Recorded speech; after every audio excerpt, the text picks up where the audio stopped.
Charles Darwin. A man who dares to waste 1 hour of time has not discovered the value of life. Animals, whom we have made our slaves, we do not like to consider our equal. If the misery of the poor be caused not by the laws of nature, but by our institutions, great is our sin. The highest possible stage in moral culture is when we recognize that we ought to control our thoughts. I have called this principle, by which each slight variation, if useful, is preserved, by the term of natural selection. We can allow satellites, planets, suns, universe, nay whole systems of universes, to be governed by laws, but the smallest insect, we wish to be created at once by special act.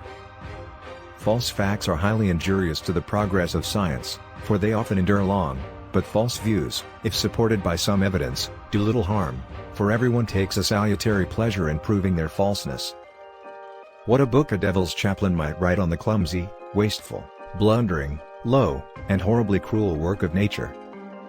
It is a cursed evil to any man to become as absorbed in any subject as I am in mine. Man tends to increase at a greater rate than his means of subsistence. A man's friendships are one of the best measures of his worth. An American monkey, after getting drunk on brandy, would never touch it again, and thus is much wiser than most men. To kill an error is as good a service as, and sometimes even better than, the establishing of a new truth or fact.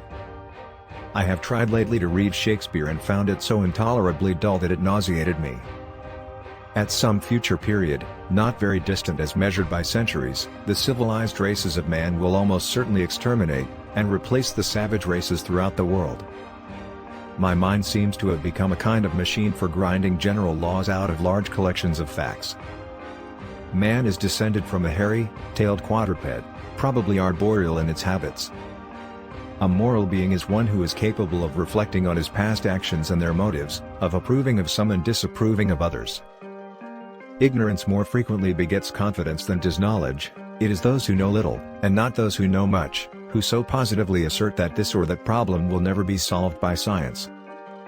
I cannot persuade myself that a beneficent and omnipotent God would have designedly created parasitic wasps with the express intention of their feeding within the living bodies of caterpillars. The very essence of instinct is that it's followed independently of reason. A scientific man ought to have no wishes, no affections, a mere heart of stone. On the ordinary view of each species having been independently created, we gain no scientific explanation. I have steadily endeavored to keep my mind free so as to give up any hypothesis, however much beloved, and I cannot resist forming one on every subject, as soon as facts are shown to be opposed to it. We must, however, acknowledge, as it seems to me, that man with all his noble qualities, still bears in his bodily frame the indelible stamp of his lowly origin. The mystery of the beginning of all things is insoluble by us, and I for one must be content to remain an agnostic. How paramount the future is to the present when one is surrounded by children.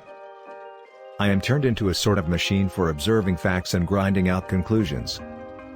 It is not the strongest of the species that survives but the most adaptable.